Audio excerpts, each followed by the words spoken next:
네, 코스피가 3일부터 5거래일 연속 파란불을 켜면서 2,561선까지 후퇴했습니다. 오늘장 상승 모멘텀은 또 어디서 나올 수 있을지 신일섭 벤자민 투자연구 소장 함께합니다. 어서 오십시오. 안녕하세요. 네, 개장 전 체크리스트에 저희 체크리스트 한번 띄워보도록 하겠습니다. 첫 번째 이슈부터 한번 살펴볼 텐데요. 자, 첫 번째는 전 세계 바이오 업계 JP모건 헬스케어 컨퍼런스장에 지금 집결을 해 있다, 총출동해 있다라고 하는 소식입니다. 자, 지금 뭐 메인 트랙에서 발표를 앞둔 삼성 바이오로직스 있고 셀트리온도 있고요. 어떤 부분들 좀 주의해서 보고 계십니까? 네, 지금 3일차로 접어들고 있는데 일단 그 호텔 앞이 엄청나게 삼엄하다고 하죠. 네. 두 가지 이유로. 요즘에 샌프란시스코가 너무 타락한 나머지 그 바로 앞에 마약에 취한 불황자들이 왔다 갔다 한다고 합니다. 그래서 경비가 삼엄하고 두 번째는 비공개이기 때문에 티켓 좀 확인할게요. 티켓 없으면 못 들어갑니다. 네. 그리고 기자분들도 못 들어가요. 지금 이게 언론에 나오고 있는 것은 거기에 티켓을 정식으로 발급받고 들어가신 기자분들 아니면은 그거를 받아 적는 밖에서 받아 적고 있는 거예요. 그래서 지금 이 비공개로 이루어지는 그리고 초대를 받아야지만 하는 그리고 1월 달에 열리고 세계 최대이기 때문에 재료로 이용해 먹기 쉽다는 거죠. 그거 명심하셔야 됩니다. 왜냐면 옛날에 그거 있었죠. 요즘에 수능 만점자분 다시 인터뷰 나오시던데 H.O.T를 몰라요가 원래 H.O.T의 일부 멤버의 이름을 몰라요인데 그냥 기자가 H.O.T 몰라요로 써버렸죠. 지금 이것도 지금 비슷한 현상이 일어날 수가 있는 거죠. 초대를 받지 못했는데 부대 행사에 참여해놓고 JP모건 헬스케어에 5년째 참가 중이다. 이렇게 홍보를 해버립니다. 그러면은 이거는 재료를 이용하게 먹기 딱 좋거든요. 왜냐면 여러분들 아시다시피 스팸 문자 엄청 받으시는데 거기서 제일 많은 분야가 바이오예요. 바이오로 쏟아지는 그 스팸 문자에 뭐 JP모건 헬스케어 참가한 뭐 대박 종목 해가지고 그런 거에 절대 당하시지 마시기를 100번 강조하고요. 그래서 지금 정식으로 초대를 받은 초대장 티켓을 들고 당당하게 호텔에 들어가는 그 업체는 뭐냐? 삼성 바이오로직스, 셀트리온, SK 바이오팜, 유한양행, 카카오 헬스케어, 롯데 바이오로직스 단 6개 회사입니다. 정식으로 티켓을 받은 회사가요. 그 다음에 1대1 미팅에 초청받은 회사도 티켓을 받은 회사입니다. 네. 한미약품, SK 바이오사이언스, GI 이노베이션.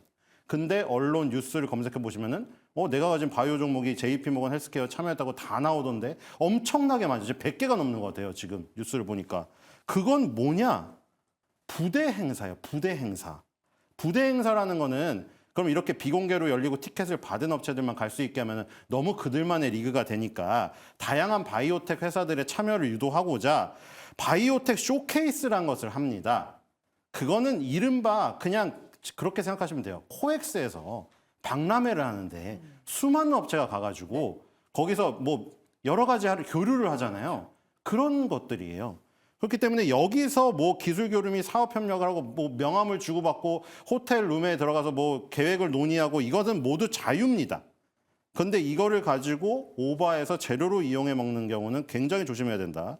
그리고 첫날에 맨 처음 이 연설을 했던 것은 BMS입니다. 브리스톨 마이어스 스킵이고요. 그 다음에 화이자, 머크, 존슨앤존슨, 노바티스 나왔고 어저께 노보노디스크, 일라일리, 아스트라제네카, 로슈가 나왔습니다. 그런데 2일차에 오후 3시 45분에 삼성 바이오로직스가 나왔죠. 전년도에 삼성 바이오로직스는 3일차에 나왔습니다. 우리가 뭐 이거를 균일하게 배분한다고 하지만 첫날이 가장 중요한 거죠, 사실.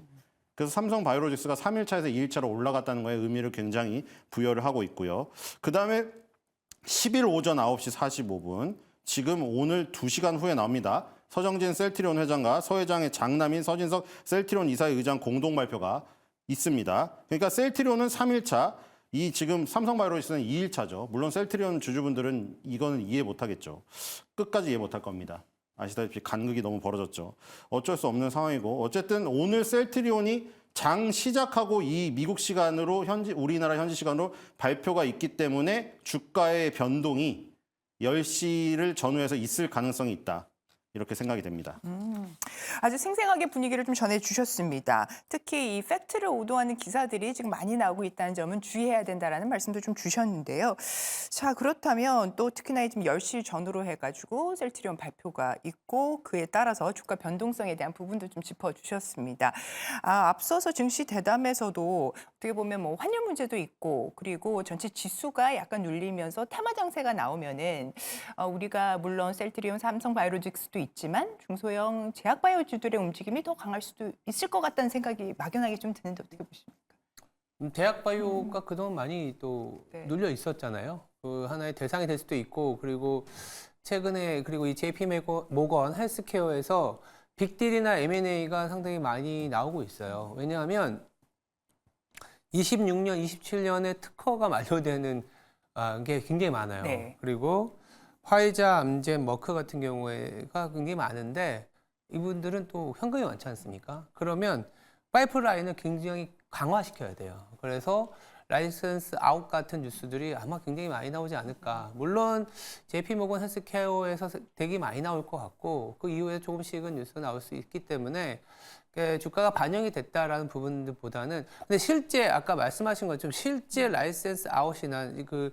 관련 있는 기업들을 찾아야 되긴 하겠지만 뉴스 플로우로 인해서 좀 들썩들썩할 수 있는 분위기는 있을 수 있다라는 정도. 왜냐하면 라이센스 아웃을 위한, 그러니까 파이프라인 강화를 위한 빅파마들의 어떤 그 M&A나 빅들이 있기 때문에 저는 그래서 뭐 우리나라 주식은 아니지만 차라리 오히려 빅파마 주식이 계속 오히려 빅테크보다 올해는 작년엔 빅테크, 올해는 빅파마로 보고 있는데요.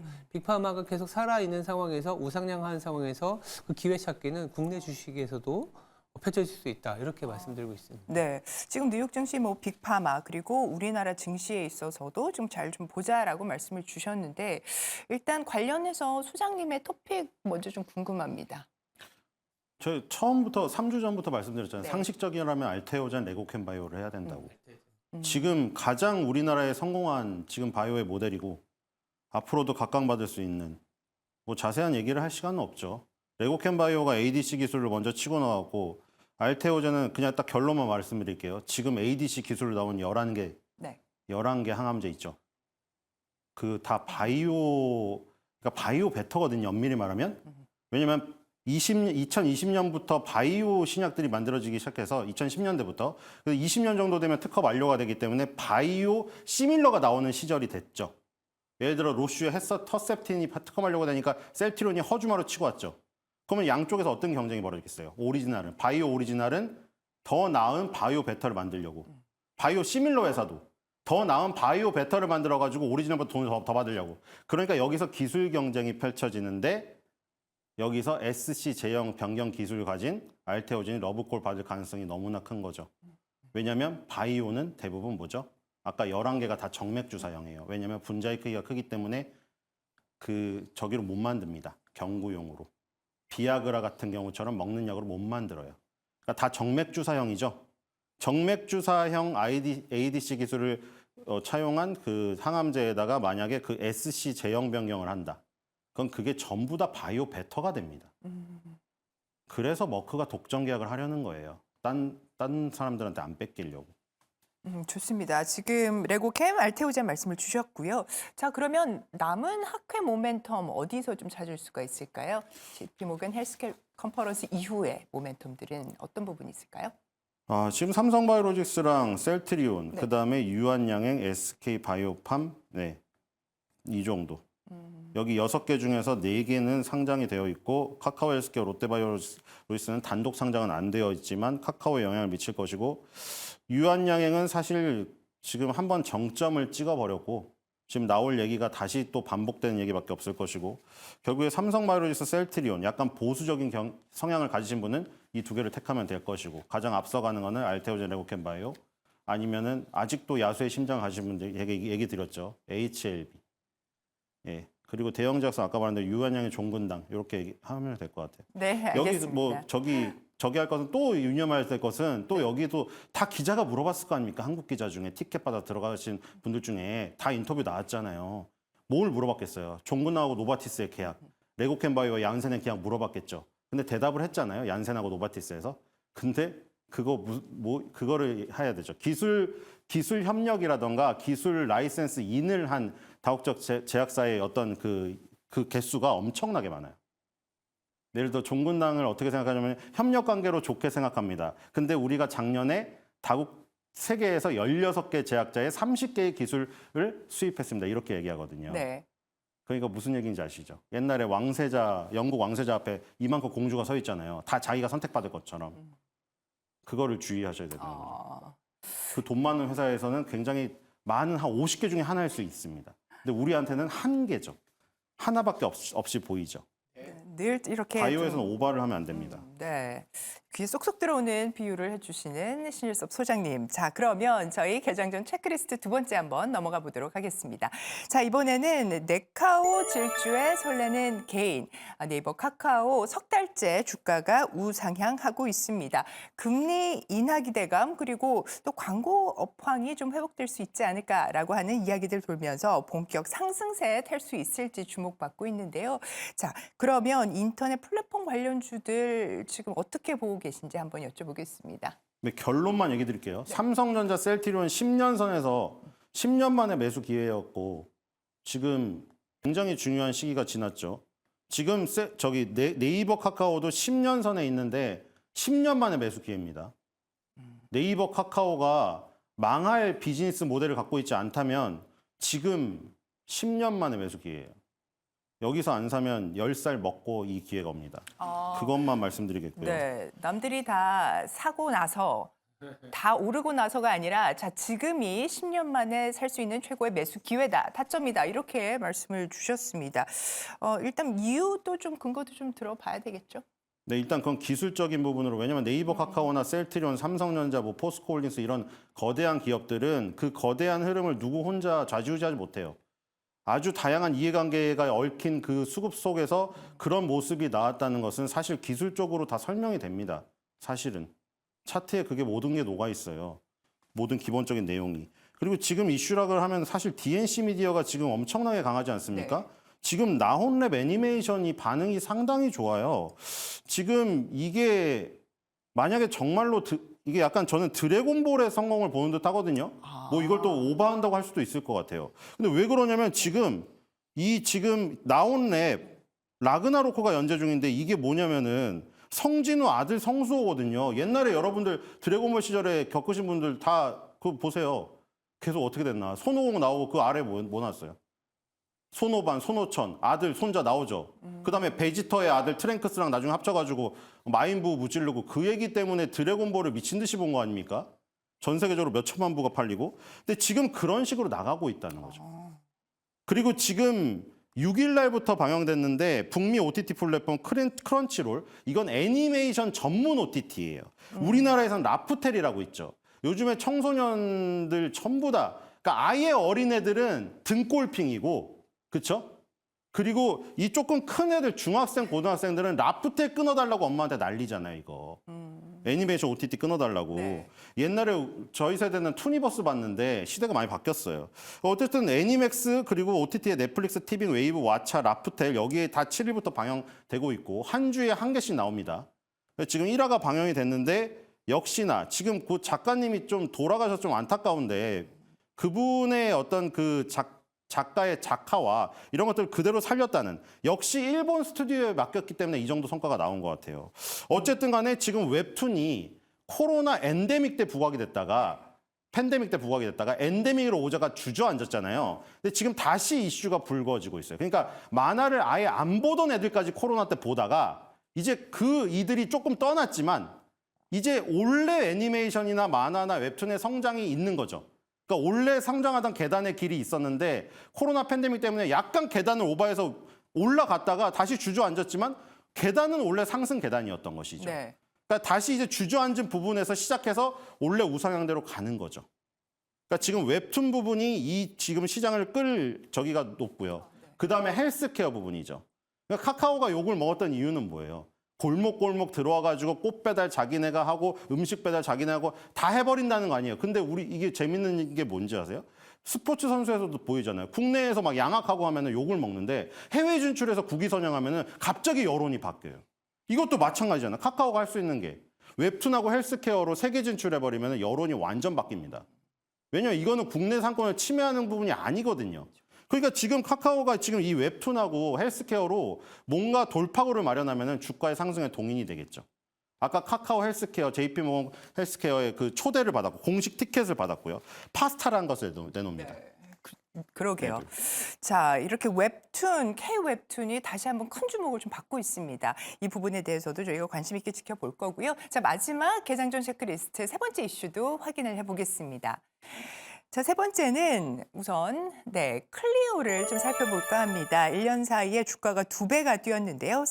상승의 원동력 실적에서 찾을 수가 있을 것 같습니다. 4분기에도 최고 실적을 예고하고 있습니다. 자, 클리오 쪽. 뭐 워낙 또 좋게 보셨는데 여전히 시장에 관심 높은 상황입니다. 좀 봐도 될까요? 주가가 이미 많이 올라왔는데. 네, 지금 볼 거는 딱 네. 기초 화장에서 마녀공장이고 색조 화장에서 클리오고 그다음에 그 뒤를 받쳐주는 3, 4위 OEM, ODM이죠. CNC 인터내셔널과 코스메카 코리아죠. 지금 이렇게 몸집이 작은 곳이 움직이고 있는 거 다들 아시죠? 그리고 올리브영, 다이소, 무슨 큐텐 이런 데서 파는 회사. 지금 다이소에서 리들샷 다 올판돼 가지고 지금 중고 당근마켓에서 구하고 있고 막 그 아시죠? 다이소에서 못 구해요 지금. 근데 다이소에서 화장품을 산다는 것 자체가 인식이 안 좋았지만 MZ 세대는 다르다는 거죠. 이제 잘파 세대로 할게요. 잘파 세대는 틀리고 지금 클리오가 주력으로 성장을 했는데 구달이 떠오르고 있거든요. 네. 마녀공장은 이 클렌징 오일이라던가 에센스 기초 화장으로 시작을 했는데 여기는 이 지금 색조 화장으로 시작해서 구달 기초 화장으로 올라오고 있는 거죠.